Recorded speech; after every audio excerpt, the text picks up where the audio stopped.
Do you ever feel like you're constantly being judged by others? Do you avoid social situations just because you're afraid of embarrassing yourself? If so, you might have social anxiety. This is a common mental health condition that affects millions of people around the world. Those who experience it have difficulties living a full and happy life. This can prevent you from meeting new people and participating in activities that you enjoy. If this is home, I encourage you to watch this video. It could change your life.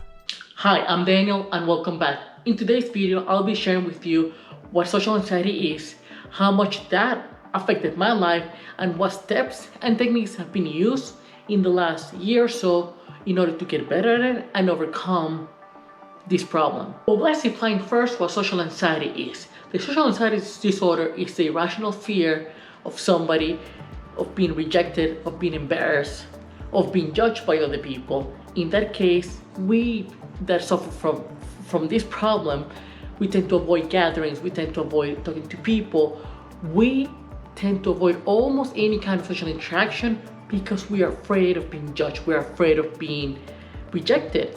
In fact, I'm going to address one of the misconceptions that most people that do not suffer from this have of social anxiety.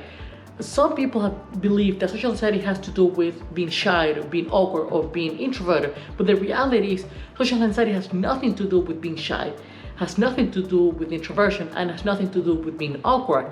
The reality is like social anxiety is about wanting to have a connection, feeling the need of connecting with other people, but fearing rejection, fearing judgment. If you're watching this video and feel that you have experienced social anxiety in your life, whether with a new group of people or with a girl giving a presentation or any social interaction, and you feel that you're alone or that not many people suffer from this, I can tell you that you're not alone. We are a lot of us in that same boat.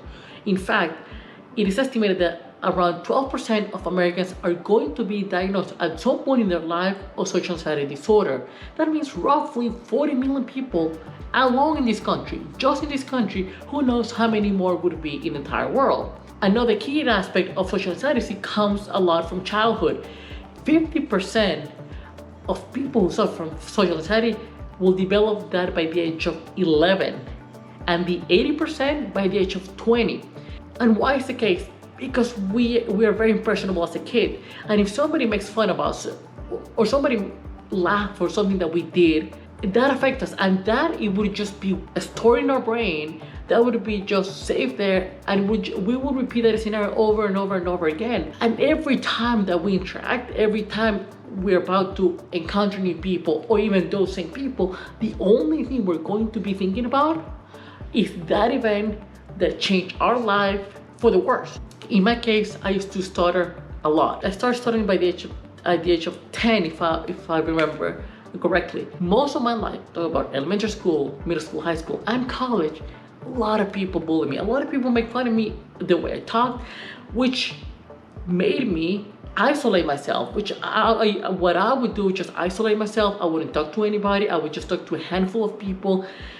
I didn't even like to interact with anybody in a case, just because I knew that if I stutter, they were going to make fun of me. If I stutter, they would just think that I was either dumb or awkward or I wasn't good enough.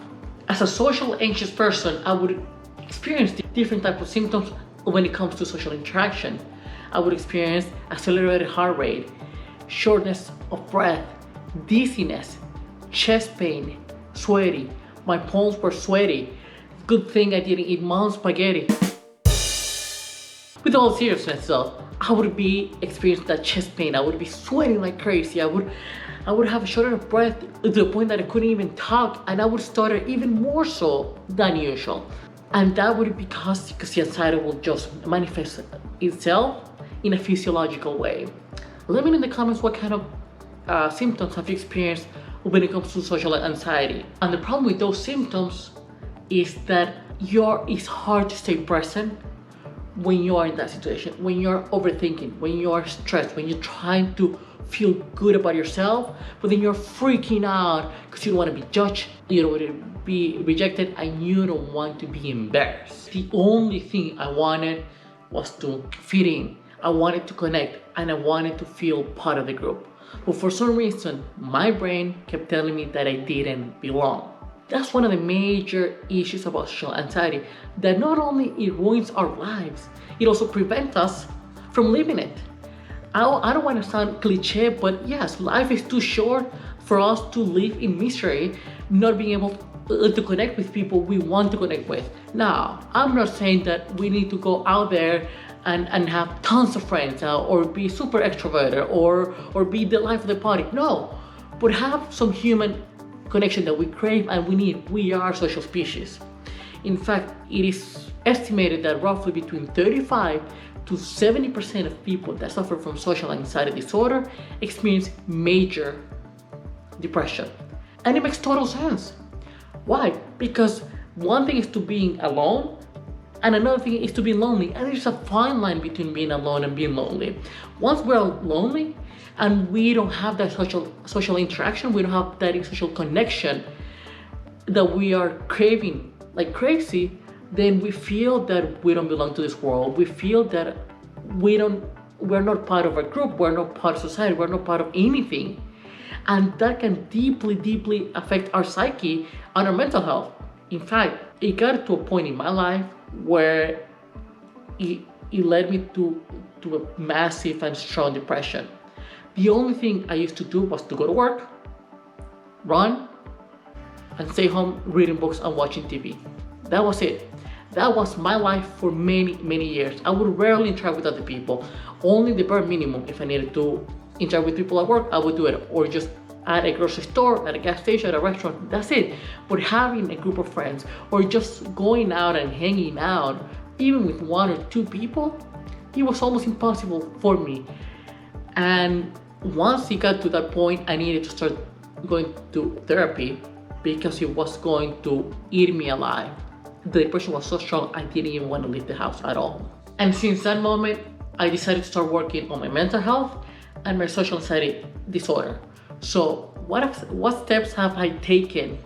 What techniques have I used that have helped me come a long way when it comes to social anxiety disorder? Well, one, therapy. Therapy has been huge for me because it has helped me just reframe these thoughts I've had and help me get more confident in myself and challenge the thoughts and the stories I've told myself for many years. It hasn't been easy, but it's been very, very helpful.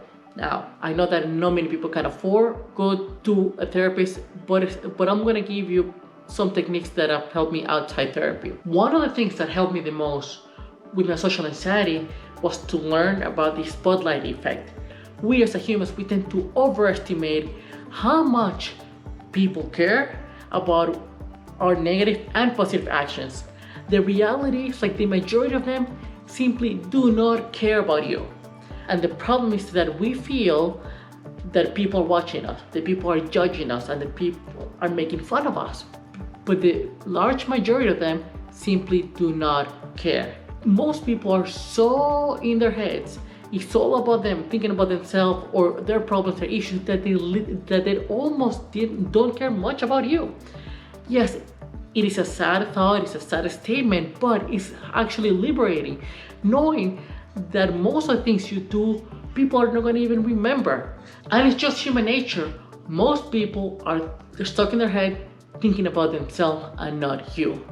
Use that as a liberating concept, as a liberating tool that you can be okay because most people are not going to be even looking at you. Another thing is exposure therapy.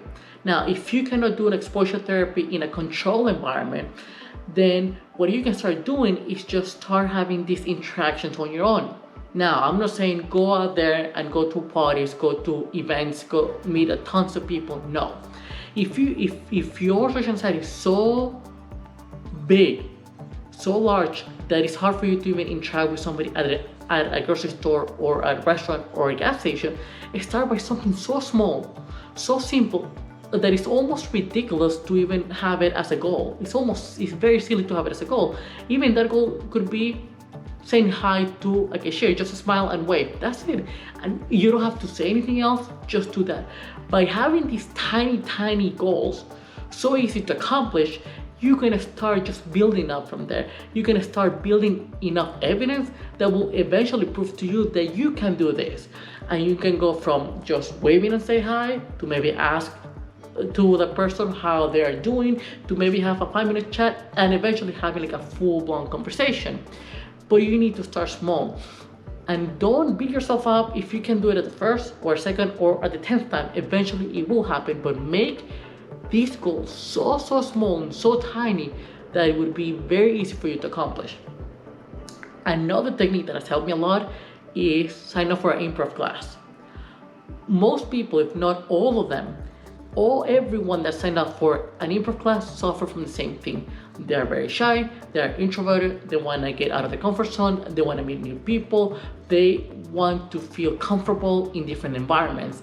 They just want to push themselves to feel better, which means that you're not alone and everyone else is there for the exact same reasons.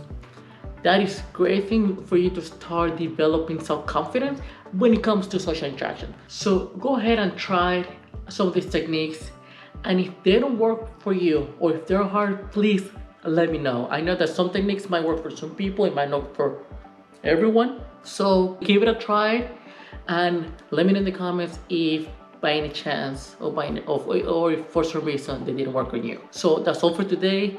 Thanks for watching and I'll see you next time. Bye.